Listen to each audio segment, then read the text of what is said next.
जब मैदान करबला में एक एक करके अहले बैत के शहजादों की शहादत हो गई, अब आखिर में सैयदुल शुहदा की बारी आई, इमामुल अत्किया की बारी आई, शहजादे मुस्तफ़ा की बारी आई, मौलाए कायनात के लख्ते जिगर की बारी आई, खातून जन्नत बीबी फातिमतुज़ ज़हरा के नूरे नज़र की बारी आई। आप खेमे में तशरीफ ले गए, आपने वो मखसूस संदूकचा खोला जिसमें रसूल पाक के तबर्रुकात थे, जिसमें मौलाए कायनात का तबर्रुक रखा हुआ था, जिसमें सैयदुल शुहदा हजरत अमीर हमजा का तबर्रुक रखा हुआ था, खानवादे अहले बैत का तबर्रुक जिस बक्स में था, जिस संदूक में था। तारीख में यह आता है कि आपने उस संदूक को खोला, उसमें रसूल पाक का इमामा शरीफ था। तबर्रुक के तौर पर मुस्तफ़ा जान रहमत के इमामा को हजरत सैयदना इमाम आली मकाम ने अपने सर पर सजाया। उसके बाद में एक मिस्र की बनी हुई कबा थी जिसको आपने ज़ेबे तन फरमाया, जुब्बा आपने पहना, और उसके बाद में आपने हजरत मौलाए कायनात के असलहों में से एक असलहा लटकाया। हजरत सैयदुल शुहदा अमीर हमजा रज़ियल्लाहु तआला अन्हु का तबर्रुक आपने इस्तेमाल किया, पूरे असलहे के साथ लैस हो गए। आपने सर पर इमामा बांधा और फिर जंगी असलहों को आपने ज़ेबे तन फरमाया और इस शान से आप बैठ गए घोड़े पर, मैदान में तशरीफ ले गए। और जाने के बाद आपने यजीदियों को मुखातब किया, उनसे आपने फरमाया, ऐ यजीदियों, तुम जानते हो कि मैं कौन हूं। जिस नबी का तुम कलमा पढ़ते हो पूरी दुनिया में इस वक्त अगर उसकी यादगार कोई बाकी है तो मैं हूं।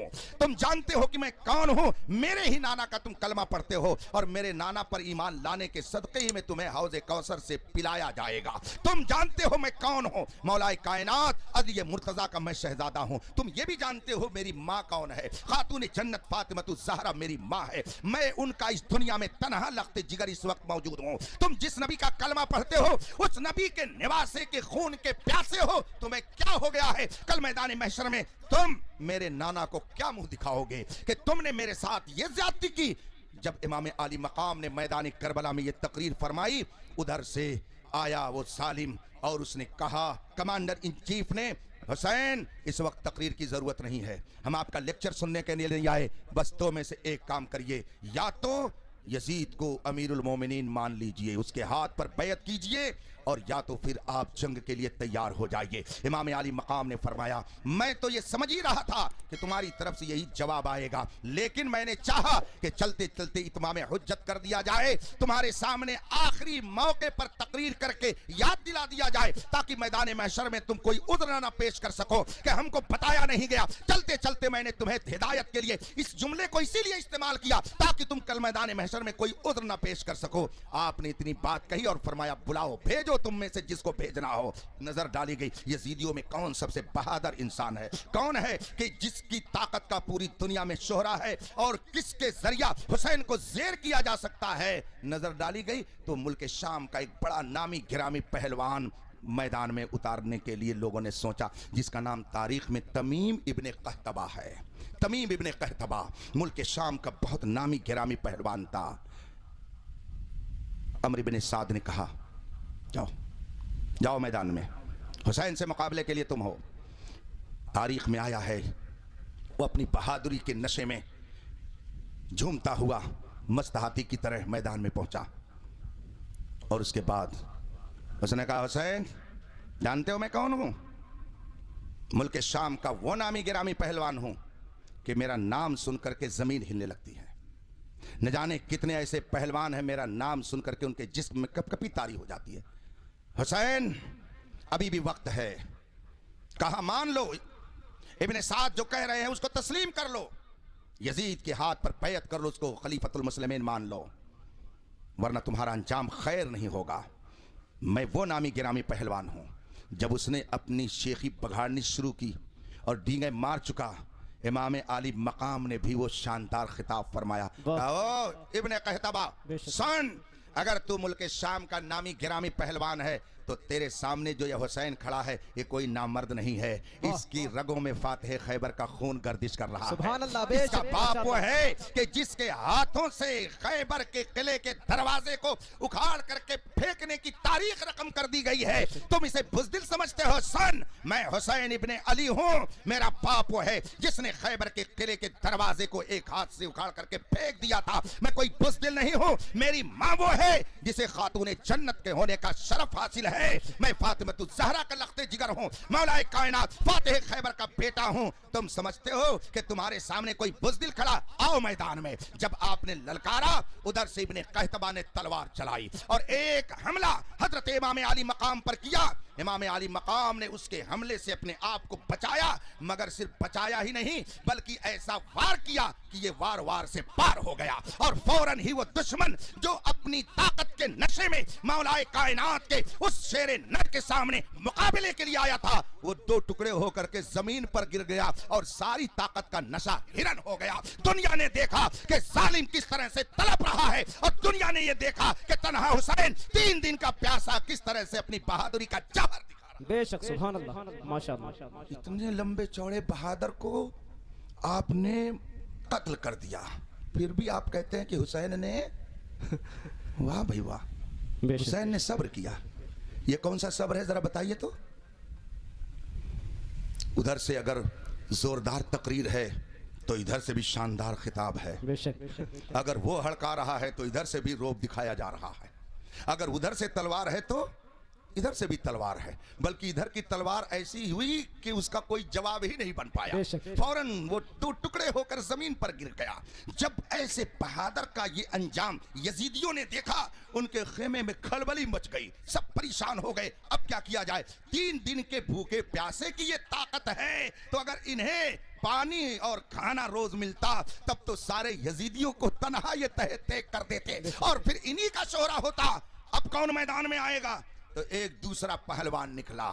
असलहा आदमी बड़ा वाला छुपा के रखता है, मिसाइल बचा के रखता है। कितने दिनों से एक मुल्क बचा करके छुपा के रखा था और इस्राइल समझ रहा था कि मेरी तरह कोई नहीं है, मगर एक ही दिन में उसके सारे नशे को उतार दिया गया और दुनिया ने देख लिया कि जो बहुत ताकतवर अपने आप को समझ करके बेयारो मददगार गज्जा के मुसलमानों पर जुल्म कर रहा था, आज वो खुद भीख मांग रहा है मदद की कि मेरी मदद की जाए। इसलिए याद रखिए, जालिम कभी भी फलाह नहीं पाता है, कभी ना कभी उसके का अंजाम उसकी नजरों के सामने दिखा दिया जाता है। बेशक सुभान अल्लाह, माशाअल्लाह। दूसरा पहलवान उठा, उसका नाम तारीख में आता है बद्र बिन सुहैल यमनी। बद्र बिन सुहैल यमनी, यमन का पहलवान। यजीदियों ने कहा, अरे मियाँ तुम जाओ वरना तो मामला गड़बड़ हो जाएगा।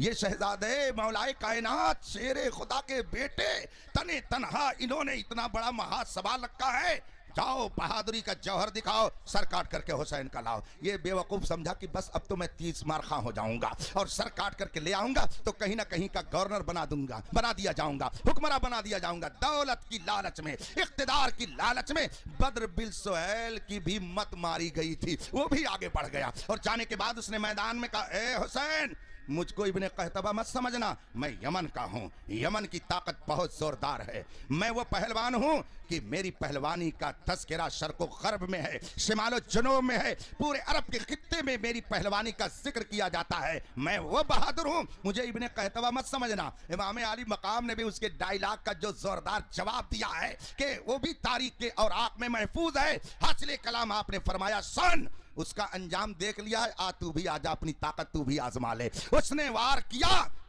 शेरे खुदा के शहजादे शेरे बबर ने, हजरत इमाम अली मकाम ने उसके वार से अपने आप को बचा लिया, मगर आपने भी उस पर वार ऐसा मारा कि उसका भी काम तमाम हो गया और वो भी 2 टुकड़े होकर जमीन पर गिर पड़ा। सारी ताकत का नशा हिरन हो गया। 2 पहलवान इमाम अली मकाम ने मार डाले, फिर भी आप कहते हैं कि इमाम हुसैन ने सब्र किया। वाह भाई वाह। जब ये अंजाम बद्र बिन सुहैल यमनी का देखा यजीदियों ने, अब शोर मचा, कौन जाएगा मैदान में? मौलाए कायनात के शेर के सामने मुकाबला के लिए कौन हिम्मत करता है? कौन जाएगा? कौन अपनी ताकत का मुजाहरा करेगा? अब एक और पहलवान जिसका तारीख में नाम आता है यजीद अब्तही करके, यजीद अब्तही करके एक पहलवान मैदान में आया और उसने कहा, हुसैन मैं यजीद अब्तही हूँ, मेरी ताकत व कुव्वत और पहलवानी का शोहरा इराक़ व शाम के तमाम खित्तों में है, मेरी बहादुरी का चर्चा चारों तरफ है। याद रखो अभी भी वक्त है, इमाम आली मकाम ने भी फरमाया इब्तिदाई इश्क है रोता है क्या। आगे आगे देखिए होता है क्या। देहाती जबान में कह लिया जाए नाऊ भाई कितना बाल काहे घबराते हो अब्बे अगमे गिरी। अबे पता चल जाएगा कौन बहादुर है कौन बुज़दिल है, अभी पता चल जाएगा। चुनांचे उसने जब डींगे मारी इमाम आली मकाम ने फरमाया आज तू भी मुकाबिल में आ जा। अब यजीद अब्तही तलवार लेकर के आगे बढ़ा, इमाम आली मकाम पर उसने हमला किया। हजरत इमाम आली मकाम रज़ी अल्लाह ताला अन्हो ने उसके वार से अपने आप को बचाया और आपने फिर उस पर ऐसा वार किया कि वो भी जहन्नम रसीद हो गया। बेशक तीन नामी गिरामी पहलवान को जो मार डाले, आप कहते हैं कि उसने सब्र किया। वाह भाई वाह, ये कौन सा सब्र है? इसको ज़रा जवाब की शक्ल में हमारे पास लिख के भेज दीजिएगा कारी अब्दुल रशीद साहब के ज़रिया। हम तस्लीम करते हैं बेशक इमाम हुसैन साबिर थे, बेशक इमाम हुसैन रज़ी अल्लाह ताला अन्हो ने मैदान करबला में सब्र किया, इसमें कोई शक नहीं है। कौन है जो उनके सब्र का इनकार करे? कौन है जो उनके सब्र इस्तिकामत की दास्तान को भुला दे? जमीन व आसमान जब तक कायम रहेंगे मेरे हुसैन के सब्र का तज़किरा होता रहेगा। जब तक जमीन व आसमान अपनी जगह पर बरकरार रहेंगे जिक्र हुसैन से कायनात गूंजती रहेगी। कौन है जो जिक्र हुसैन को बंद करा सके? कौन है जो इमाम आली मकाम की मोहब्बत को लोगों के दिलों से निकाल सके? ऐसा कभी नहीं होगा, इसलिए कि खुदा जिसकी हिफाजत करे दुनिया की कोई ताकत उसे खत्म नहीं कर सकती है। कौन नहीं जानता है उधर हजारों की तादाद में लश्कर जर्रार है और इधर 72 नफूसे कुदसिया है, मगर वो कौन सी ताकत थी, वो कौन सी कुव्वत थी, वो कौन सा जज्बा था कि जिसने इस 72 को उस 22,000 के मुकाबिल में ला करके खड़ा कर दिया? वो क्या चीज थी? ये एक स्पेशल नूर था, स्पेशल ताकत थी, स्पेशल जज्बा था जो अल्लाह ने मेरे हुसैन को अता फरमाया था। हक पर जो रहता है उसे सामग्री खुदा की तरफ से स्पेशल तौर पर पहुंचती है। दुनिया की ताकत रहे या न रहे, लेकिन जो खुदा के अहकाम की पासदारी करता है खुदा खुद उसकी हिफाजत करता है। फानूस बन के जिसकी हिफाजत हवा करे वो शम्मा क्या बुझे जिसे रोशन खुदा करे। माशाअल्लाह, हाइलोजन है ना, इसको हाइलोजन ही तो बोलते हैं ना जी। इतने लोग बैठे हुए हैं, आइए एक एक करके नहीं सब लोग इकट्ठा आ जाइए और आने के बाद हम आपसे कहें कि इसको मुंह से फूंक फूंक करके बुझाइए। आइए मुंह से फूंक करके बुझाइए। जो बहुत 30 मार खां बनता हो वो भी आए और जो कमज़ोर है वो भी आए सब लोग मिल करके ज़रा इस हाइलोजन को बुझाएं तो अपने मुंह की फूंक से। पूरी आबादी के लोग, इस्लामपुर के सारे मुसलमान, सारे गैर मुस्लिम, बच्चे जवान बूढ़े मर्द औरत सब मिल कर के आए और इस हाइलोजन को अपने मुंह की फूंक से बुझाना चाहें। उनका मुंह थक तो जाएगा, उसमें तो दर्द आ जाएगा, मगर इस हाइलोजन को वो बुझा नहीं सकते। अरे मियाँ सोचना चाहिए कि जब एक दुनियावी ट्यूबलाइट हाइलोजन एक बल्ब को सब लोग मिलकर अपने मुंह की फूंक से बुझाना चाहें तो नहीं बुझा सकते हैं। हुसैन तो नूरे इलाही का नाम है, हुसैन नूरे खुदाबंदी का नाम है। आला हजरत ने इसीलिए तो फरमाया है तू है ऐने नूर, तेरा सब घराना नूर का। जब आप इस दुनिया के नूर को मुंह की फूंक से नहीं बुझा सकते हैं, नूरे मुस्तफा को कौन बुझा सकता है? नूरे इलाही को कौन बुझा सकता है? इसलिए मिट गए, मिटते हैं, मिट जाएंगे दुश्मन तेरे। ऐ मेरे इमाम, न मिटा है न मिटेगा कभी तेरा। बेशक, सुभान अल्लाह। रहेगा यूं ही उनका चर्चा रहेगा, बड़े खाक जल जाएं जल जाने वाले। हम हुसैनी हैं और सच्चे हुसैनी हैं, हम सिर्फ खिचड़ा खोर हुसैनी नहीं है। लैला मजनू की कहानी सुनी है कि नहीं आपने? नाम सुन करके लोग हंस देते हैं, मैं भी बचपन में हंस देता था, लेकिन जब मैंने फतावा रज़विया पढ़ी, आला हजरत को जब मैंने पढ़ा, आला हजरत नफरत की चीज़ नहीं है, वो पढ़ने की चीज़ है। आला हजरत मोहब्बत की चीज़ है। माशाअल्लाह। आला हजरत से नफरत मत कीजिएगा, ही होगी। बहुत सारे लोगों को मैंने अपनी इस मुख्तसर सी उम्र में देखा है जिन्होंने आला हजरत से बगावत की, उनका ईमान छिन गया। और ये याद रखिएगा कि वो चाहे किसी खानकाह का हो, चाहे दरसगाह का हो, किसी बिरादरी को हो, दीन बिरादरी में महदूद नहीं है, दीन बिरादरी में महदूद नहीं है। ऐसा भी हो सकता है कि खान साहब वली कामिल हो जाए और ऐसा भी हो सकता है कि कोई सैयद साहब रांदे दरगाह हो जाए, इसमें कोई ताज्जुब की बात नहीं है। बताइए अली मियां नदवी दारुल उलूम नदवतुल उलमा का अपने वक्त में नाजिम था, सरबराह आला था, उसके नाम के साथ लिखा जाता अब्दुल हई नदवी, सैयद भी लिखा जाता है, लेकिन कोई सुन्नी उसको सैयद मानने के लिए तैयार नहीं है। अबुल आला मौदूदी बहुत बड़ा मौलवी राइटर माना जाता है, मगर चूंकि वो बदअकीदा था इसलिए कोई उसको सैयद मानने के लिए तैयार नहीं है। इसका मतलब है फजले ईमा ही पे है, फजले नसब भी मौकूफ, अबू लहब के हाथ भी न लगा तब्बत के सिवा। चाहे कोई हाशमी हो, चाहे कोई कुरैशी हो, चाहे कोई हिजाजी हो, चाहे कोई यमनी हो, चाहे कोई मक्की हो, चाहे कोई मदनी हो, इससे फर्क नहीं पड़ता है। देखा जाएगा कि ये मोहम्मदी है कि नहीं। वाह सुभान अल्लाह, बेशक। जो रसूल पाक का है वो हमारा, जो उनका नहीं वो हमारा नहीं। ये मैं नहीं कहता। आपने हदीस शरीफ तो सुनी होगी ना, एक मौके पर जब एक बड़े आदमी के घर की औरत ने चोरी कर ली थी, रसूल पाक के सामने ये मसला आया। एक शख्स ने, एक साहब ने सिफारिश कर दी, हुजूर जलाल में आ गए और आपने इरशाद फरमाया कि अगर फातिमा बिनते मोहम्मद भी चोरी करे तो उसका हाथ काट लिया जाए। जबकि खुदा की कसम, खुदा की कसम, मेरे मुस्तफा को यकीन कामिल था कि मेरी बेटी ऐसा नहीं कर सकती, माशाअल्लाह, कभी नहीं कर सकती। रसूल पाक को यकीन कामिल था मेरी बेटी किसी की चोरी नहीं कर सकती है, मगर उसके बावजूद किसी और को मिसाल में नहीं पेश किया, अपनी शहजादी को पेश किया और फरमाया कि अगर फातिमा बिनते मोहम्मद भी चोरी करे तो उसका हाथ काटा जाएगा। ये इसीलिए ताकि आने वाले वक्तों में कोई मेरे खानदान का नाम लेकर के मेरी शरीयत का मजाक न उड़ाएं। कोई ये ना कहे कि मैं फला खानदान का हूं तो मैं जो चाहूं करूं। कुछ नहीं, शरीयत सबके लिए हुज्जत है। जो शरीयत की तराजू पर सही उतरेगा वही मुस्तफा का वफादार माना जाएगा, और जो शरीयत की तराजू को तोड़ेगा वो सब कुछ हो सकता है मगर मुस्तफा का सच्चा वफादार नहीं। आप बताइए, आप जवाब दीजिएगा कि रसूल पाक के शहजादे ने मैदान करबला में सब्र कैसे किया। माशाअल्लाह। इसका जवाब आप तलाश के रखिएगा। मेरा वक्त हो गया, अब आप प्रोग्राम चलाइए। आजमाएंगे तो किस तरह से आजमाएंगे उसकी भी तफसील कुरान करीम ने फरमा दी है। हम भूख के जरिए आजमाएंगे, प्यास के जरिए आजमाएंगे, खौफ के जरिए आजमाएंगे, मालों की कमी के जरिए आजमाएंगे, जानों के जरिए आजमाएंगे। ये सारे तरीके हैं आजमाने के। आज भी आयत करीमा ऐलान कर रही है। लिहाजा अगर आप साहिब ईमान हैं तो आप ये मत समझिए कि हमारे ऊपर मुसीबत नहीं आएगी, आएगी और ज़्यादा आएगी। मैंने पहले ही कहा है, उसको छुट्टी न मिली जिसको सबक याद रहा।